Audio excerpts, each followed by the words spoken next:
Righty, so just gathering my things. Isn't it interesting how God puts things together? We planned a number of months ago that we were going to start a series just for 3 weeks on the book of Lamentations in the Old Testament. And this is our first time of talking about that this morning, and it just feels to me so appropriate given the stuff that we've even just been praying on. God has a wonderful way of drawing things together. Just going to start with a story. It is a true story. Ness and Rich Wilson, some of you may have heard of them. I think a few people who aren't here today know them personally. They are church leaders. They lead a church in Loughborough. They are also leaders of the Pioneer network of churches here in the UK. And they lead Fusion, which is a church ministry across the UK which inspires local churches towards mission and ministry with students. A little over 2 years ago, their 13-year-old daughter Lauren died.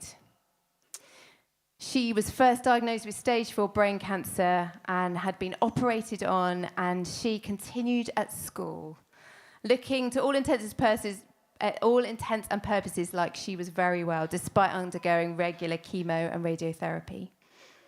It seemed that maybe God would do a miracle, and many people were praying for just that. However, whilst on holiday, a few months later, she became unwell. They took her to the local hospital, and Ness, her mum, found herself reading Psalm 131 with Lauren, a passage that just so happened to be in her Bible reading plan for that day.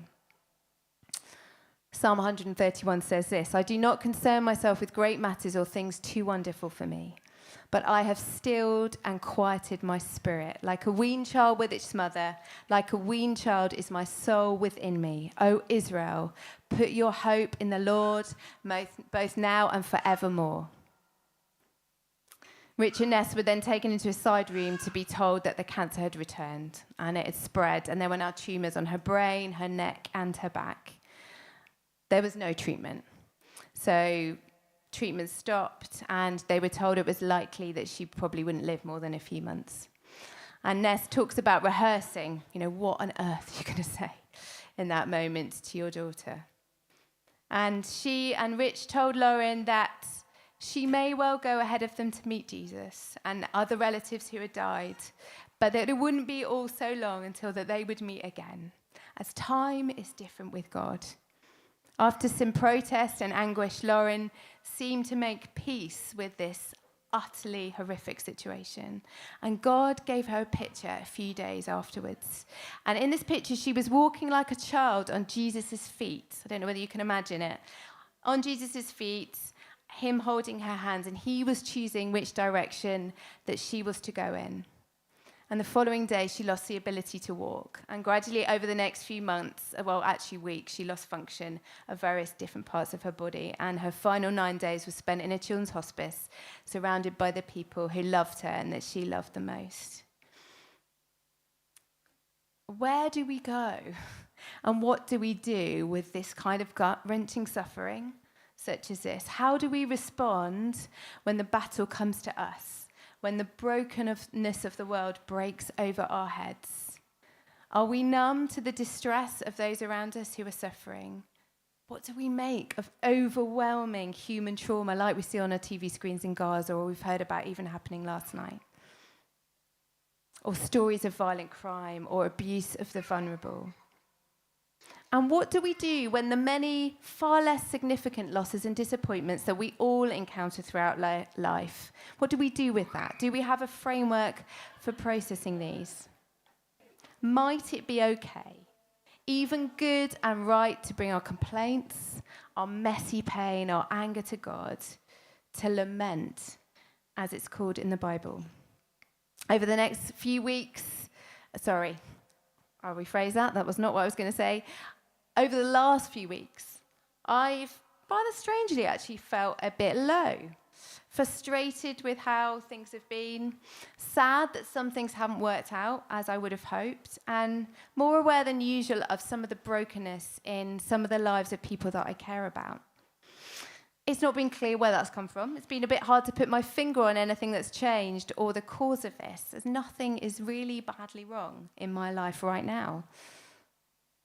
But I've just wondered whether it may simply be God allowing me to experience these unsettling feelings, so to draw me also into practicing lament over these coming weeks as we journey through Lamentations. I'm just going to move this out of the way. When life gives you lemons, make lemonade, goes the saying. Now, no doubt there is some truth in this. And there does seem to be some choice in how we approach hardship and suffering, even of the type encountered by the Wilson family. There is opportunity for life, joy, God's grace in the most unexpected places. However, and this is what I hope to demonstrate this morning, we would do well not to rush into attempting to sweeten what is bitter. As uncomfortable and possibly as counterintuitive as it may seem, sitting in pain for a season is sometimes God's best for us. And it's sometimes how we move into a richer, more loved, and more loving way of living.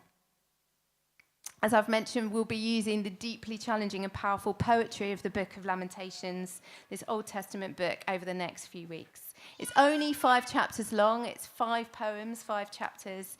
So I'd just encourage you, why not give it a read in your own time? As difficult as this topic may be, of course it is, I'd encourage you to stick with it. You may have all kinds of understandable objections and arguments about why you may not want to engage with painful stuff, trouble, either that of your own or that of other people. Hold those objections in mind. You don't need to feel any guilt about having those kind of thoughts. However, just encourage you to be open, that there might be a new, better way of conversing with God through these trials. You may find that you become aware of a greater measure of your own pain in these coming weeks. It's fair to say we all carry difficult experiences with us that have left a mark on us. Some of us will have been deeply wounded by one-off or chronic experiences of suffering, of abandonment, rejection, abuse, loss. And we want you to know that as a church that we are okay with mess, of incompleteness, of walking through life with a limp. We certainly won't be able to love you through all your pain perfectly. Mistakes will be made. The church is not a place of perfect people. But we want to walk alongside you. And we're hopeful that as we engage in lament, that there will be a greater measure of freedom and joy available to each and every one of us, whether we find ourselves right now in a place of suffering or we don't. We know it can be incredibly hard to voice our pain to others, but if we cannot do that in the church, where else can we go? And please know from us that it's okay to cry here, it's okay to receive prayer, it's okay to talk with others on Sundays or in life group, or even outside of those settings if that's what you need right now. Kathleen M. O'Connor, who's an Old Testament academic who seems to particularly love the Book of Lamentations, she argues that rather than creating pain, this Old Testament book reveals pain that is already within us. It is a book which she says acts like a sacred bottle for the tears for the world. That's a bit of the kind of line we've put up there, a sacred bottle for our tears. Echoing the words of King David in Psalm 56, verse 8, "You keep track of all my sorrows. You have collected all my tears in your bottle." Lamentations tells us that human suffering is seen and it's treasured by God. I think it's pretty obvious to all of us that we don't go very far in life before we encounter some trouble. And in fact, Jesus said that this is what would happen. In John 16, verse 33, he said, "In this life you will have trouble." It's a promise, unfortunately. And furthermore, if we lead a Jesus-centered life, then sometimes we get trouble quite precisely because we are following Jesus. Jesus in Matthew 16 says, he asks us to deny ourselves, to take up our cross, to follow him, to lose our lives in order to save them. But we don't like pain. I don't like pain. As human beings, we avoid it, and for good reason. There are things out there and people out there that can significantly compromise our health, our ability to thrive, things that can seriously harm us, even kill us. And physical and psychological pain is there to tell us that something is wrong and that we may need to take some action. Yet the experience of feeling painful stuff can be so disorienting and difficult that we sometimes often, or maybe even often, avoid or numb either bodily or emotional signals. And we might do that with a whole range of different activities and substances, whether that is alcohol or sugar, or whether that's spending a lot of money, or working really hard, or partying, or even trying to constantly make other people happy. Each of us will have our own anesthetic of choice. And British culture traditionally has encouraged a kind of stoicism and emotional suppression, a kind of put up and shut up approach where we just keep on smiling and make a cup of tea. And sometimes we brought that into our churches. And we've even used spiritual, biblical language to minimize or explain away ours or other people's pain, telling each other that it will all be better one day, that we need to be grateful for what we do have, that we just need to keep on praising. There is absolute truth in these sentiments, but it's not the whole story. Biblical, godly lament calls us out from the shadows. It says this is a place where pain is not shameful. It tells us that God is not embarrassed, he's not shocked, he's not angered by our messy grief. Rather, it is entirely appropriate and necessary to bring all of that into his presence. After all, 1/3 of the book of Psalms, which is the worship book of God's people in the Old Testament, the Israelites, are songs of lament. They are full of weeping, complaint, questions, and rage. Yet so few of our contemporary worship songs express this minor key kind of worship.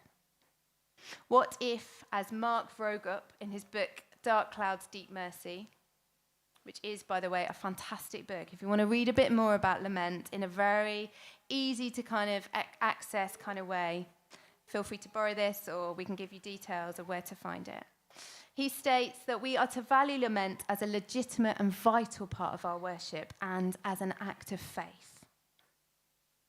And furthermore to that, lament, being aware of our pain and lamenting that, allows us to communicate with a hurting world outside of those doors. If all we offer people who don't know God is platitudes, then we're not really sharing the full story.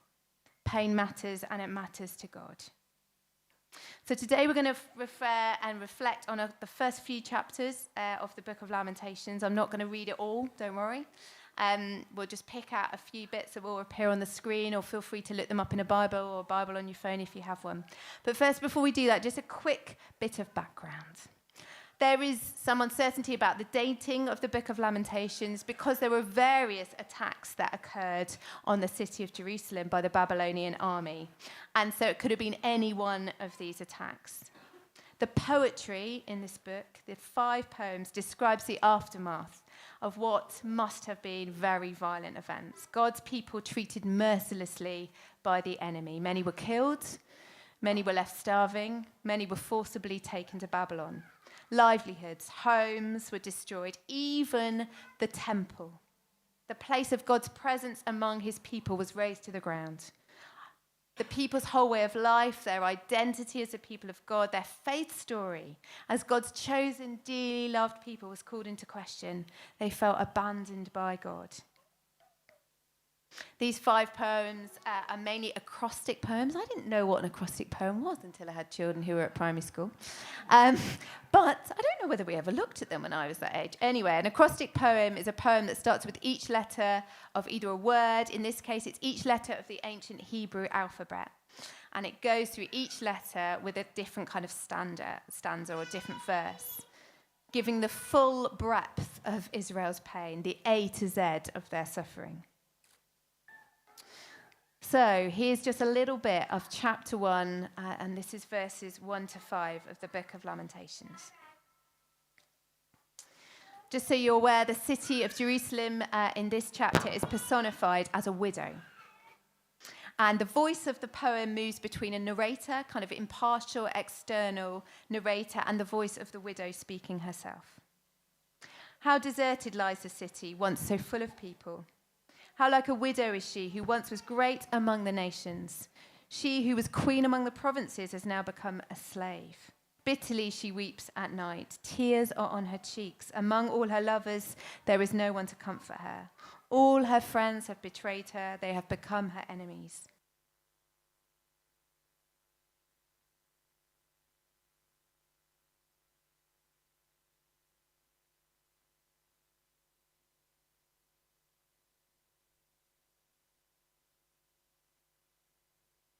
Is it a little bit hard to hear me? Oh, there we go.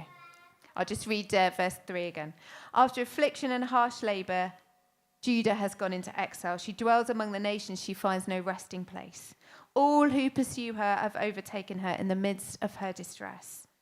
The roads to Zion mourn, for no one comes to her appointed festivals. All her gateways are desolate. Her priests groan, her young women grieve, and she is in bitter anguish.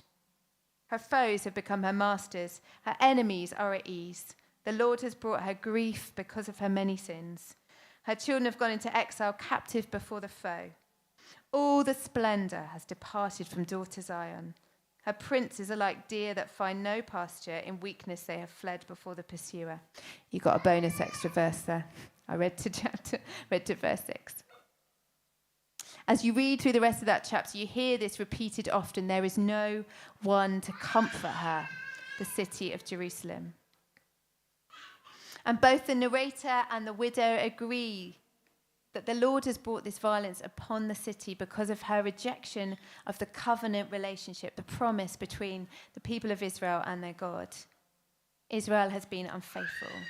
And this is a deeply disturbing idea that we encounter in Lamentations, the idea that God is actively involved in bringing violence upon his people. And these ideas were similar to contemporary ideas around at the time of God's inflicting pain on the nations. Elsewhere in the Old Testament and Scripture, we find other explanations for why awful, difficult things happen, even to good, God-fearing people. The presence of evil on earth, the presence.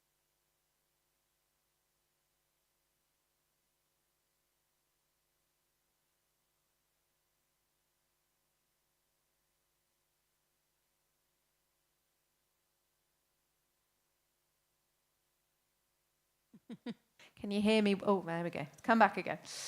Chapter 2. Yeah, it might do it again. So we'll carry on. Chapter 2, I'm going to read verses 1 to 3. How the Lord has covered daughter Zion with a cloud of his anger. He has held down the splendor of Israel from heaven to earth. He has not remembered his footstool in the day of his anger. Without pity, the Lord has swallowed up all the dwellings of Jacob. In his wrath, he has torn down the strongholds of daughter Judah. He has brought her kingdom and its princes down to the ground in dishonor. In fierce anger, he has cut off every horn of Israel. He has withdrawn his right hand at the approach of the enemy. He has burned in Jacob like a flaming fire that consumes everything around it. Again, this idea that God is involved and how the people are suffering. And the narrator goes through this chapter apportioning blame to God. Then he apportions blame to passers-by who have just walked on past and have not helped. And then he apportions blame to the enemy, presumably Babylon. But what we see in this chapter is, unlike in chapter 1, the narrator is no longer a distant observer.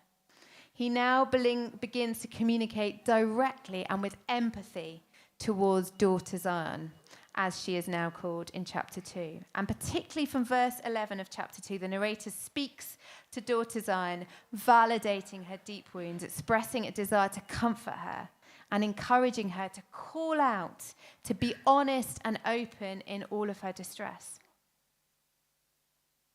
Clearly, the people of God have experienced something deeply wounding, traumatic, and horrific. But at least in chapter 2, the people now have gained a witness in the narrator. God continues to remain silent. But it has been argued that the absence of God's voice, in fact, throughout the whole book of Lamentations, which is very unusual for the Old Testament, as disconcerting and as distressing as that may seem, it does allow the depth of human pain to be fully heard. Kathleen O'Connor writes that if God was to speak in this book, as he does in many other works of lament in the Old Testament, his voice would trump that of the people. Instead, human suffering takes center stage, and the book's inclusion in Scripture suggests that our distress, our confusion, our anguish are wholly acceptable to God. The science of child development, something I'm really interested in, has shown us that human beings only discover who they really are, their true identity, by seeing themselves in the eyes of other people, by having their reality reflected back to them, usually by a parent. When another person looks back at us with kind curiosity, we are enabled to view ourselves as real and as significant. We really need to be seen. Nicholas Wallerhorstoff, whose 19-year-old son Eric was killed in a mountain climbing accident, writes this: "To comfort me, you have to come close. Come sit beside me on my mourning bench." And this is especially important as psychological pain usually isolates us from other people. We tend to turn inward to cope. Maybe we're unsure that we are fully acceptable, that all of our pain is actually acceptable to other people. Or maybe we are unsure that other people can really be trusted to validate our experience.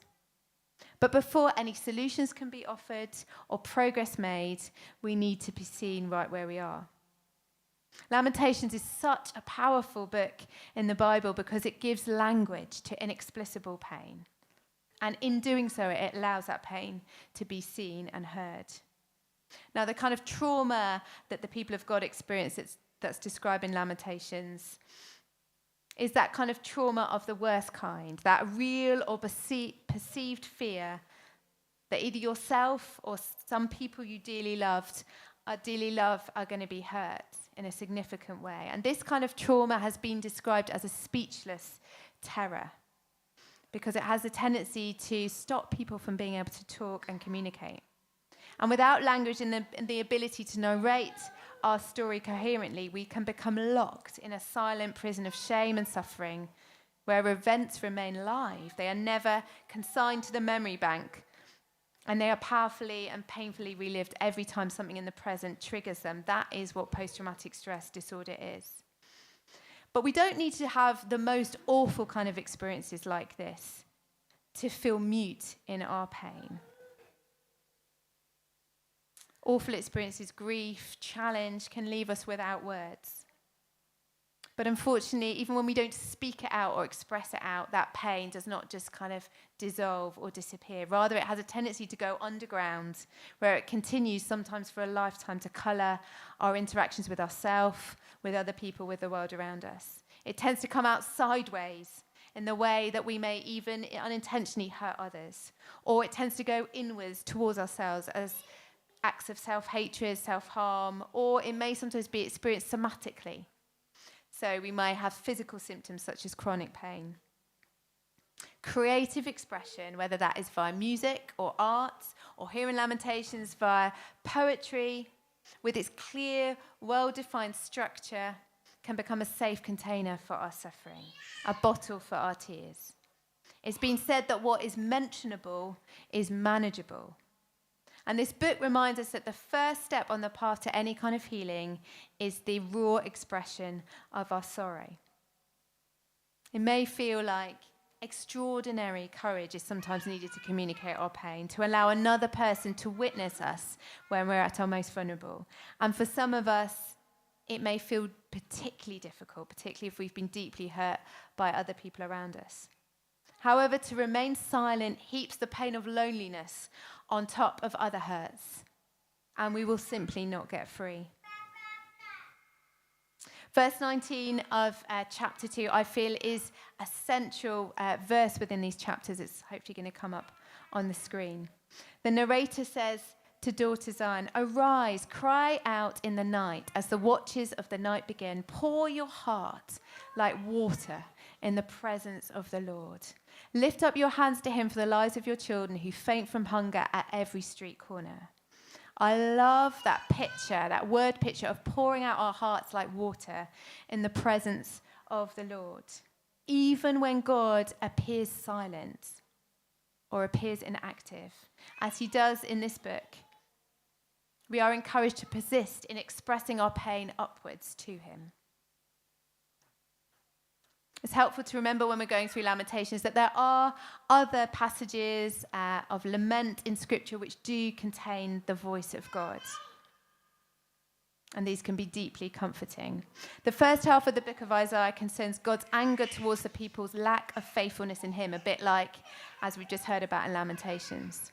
But the second part, beginning at chapter 40, speaks of God's tender comfort of his people.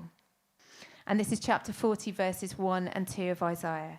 Comfort my people, says your God. Speak tenderly to Jerusalem and cry to her that her warfare is ended, that her iniquity, her sin is pardoned, that she has received from the Lord's hand double for her sins. Ness Wilson, who I spoke about right at the beginning, in speaking about her own grief and pain, talks of a secondary loss that can occur, of which we do have some control. We can lose the comforting witness of God in our pain by choosing to turn our face away from him. When we express our suffering to God and to his people and allow other people to express theirs, we are taking the first step towards things being different and more hopeful. We become actors rather than passive recipients of the injustice and brokenness of our world. And we move slowly away from deadening, silent, lonely despair towards life. So what we're going to do in a moment is we're going to have a chance to respond however you see fit. But I've just been reminded in some of my own sadness and struggle and confusion and frustration over the last few weeks of what it is like to have this bittersweet experience of yet feeling the sadness while also being held in the arms of God, of being drawn up onto his lap, where I don't need to work it all out and understand it all. And in the words of Psalm 133, as I read at the beginning, to be stilled and quieted like a weaned child with its mother. So what we're going to do is there's going to be a song that comes up. The words are going to come up on the screen. It's a beautiful song. As I mentioned earlier, there aren't too many, unfortunately, worship songs of lament. But this is one of those, and it's beautiful. And just engage with this however you want to. So if you just want to sit still, that's absolutely fine. I've left some paper and some colour pencils and a few pencils in a pot over there. So if you want to write, or you want to draw, or you want to scribble, or you want to rip up the piece of paper, like whatever you want to do that you find helpful, just to get some of that might be within you out, to take that pain upwards into God's presence, to pour out your heart like water before him. And then please do that. If you want to go and sit somewhere else to do that, or whatever feels comfortable to you. So we'll play the song, we'll have that period of time, and then we'll just come back and just pray together, and then there'll be an opportunity if you want to share some of that, whatever's going on for you, with another person, and just have someone witness it and just join with you in that and pray into that. Then we'll do that as well.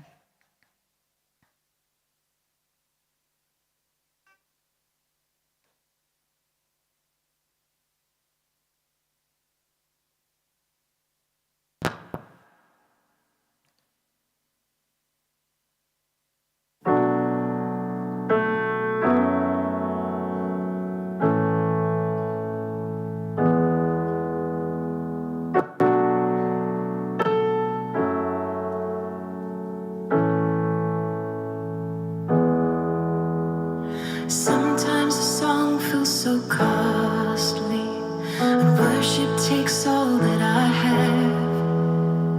In seasons of life where it's hard to see and hard to understand that you are still God in the wilderness, you are still God in the pain, 'cause you are the God that is with me when all else is stripped away.